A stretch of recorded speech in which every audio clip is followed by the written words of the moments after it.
You're watching innocent civilians being slaughtered. Why? Because they're from Darfur. They're Sagawa, Masli, or they're these specific ethnic tribes that are being targeted. The United States figured out it's a genocide. And now you're here to make sure the United States government does more to end the genocide, but more importantly, that Sudan ends its war against its people. And so one of the ways that University of New Hampshire has begun moving on is with divestment, is with calling for your school to divest. So I have some stats for you because I want you to see like how on the mark you guys are to be pushing for the university. You're not alone. There's over 700 STAND chapters in the whole world. 500 of them are in the United States. 200 are springing up abroad. Of each of the 50 states, 24 have already divested. 16 are in the midst of having divestment campaigns, New Hampshire being one of them. 57 universities have divested, and 57 more are going to divest, or are having movements. So UNH is one of the 57. So you're right on the fence. You guys really are progressing right along with the rest of the country. But it's important to note, other states that have divested in the area would include Rhode Island. It included Vermont has already divested.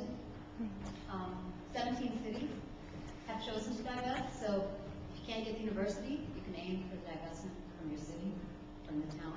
Maybe that could get the university to go. But the point is that your call for UNH to withdraw its funds, from companies that are involved in aiding, funding the genocide, it's just one of many things that are happening that you all need to do. And I just want to urge you to, when you get out of here today, call your state legislators. One, call your University of New Hampshire board to tell them to pass. Those are two phone calls that are local to New Hampshire. And then 3, call your congressman in D.C. And the D.C. campaign will happen for a while. That's what STAND does on the whole.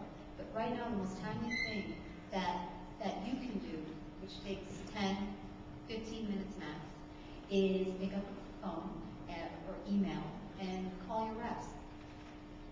If you guys are looking at this UNH thing and you feel disheartened, you shouldn't, because most universities have been engaging more and more of their students, and there have been so many successful stories. And I feel like without putting all your eggs in one basket, you work on UNH, and then you turn around and you work on your state legislature. How many of you know that there's a state bill out in New Hampshire for divestment? Okay, so like half the room. How many of you stand up? No, New Hampshire is in the process of divesting.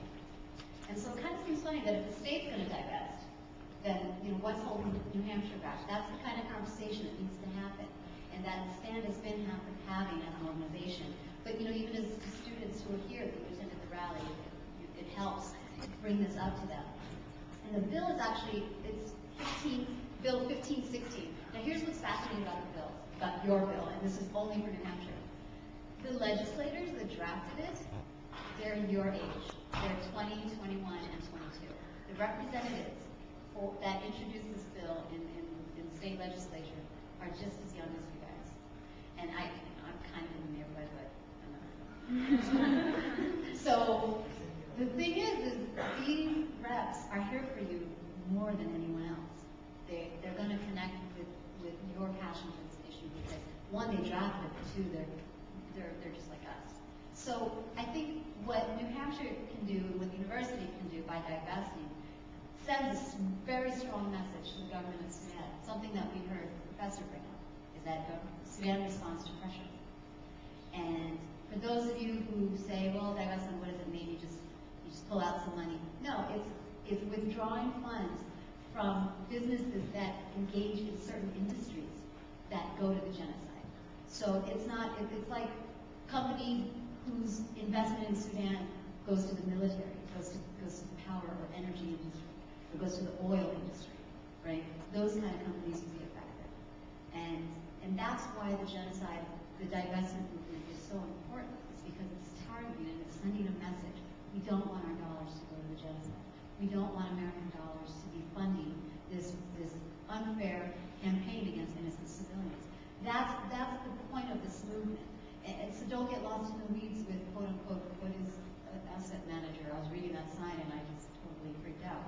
I don't know finance, right? But you know that your dollars at the end of the day cannot be going to fund this war. And so I just want to congratulate UNH for organizing this event. I encourage you, we set it up here so that if you have questions about either Darfur or about advocacy, like what can I do? I have a list of like the top 10 things that you can do today to help end the genocide. And I'm going to read them to you now, but in depth. Each step has a website you can go to. Each step is something you can do from your room or with your cell phone. And it's just very easy. And I got to tell you, when I was on the receiving end of phone calls from people who had never done this before, it was even more encouraging. There are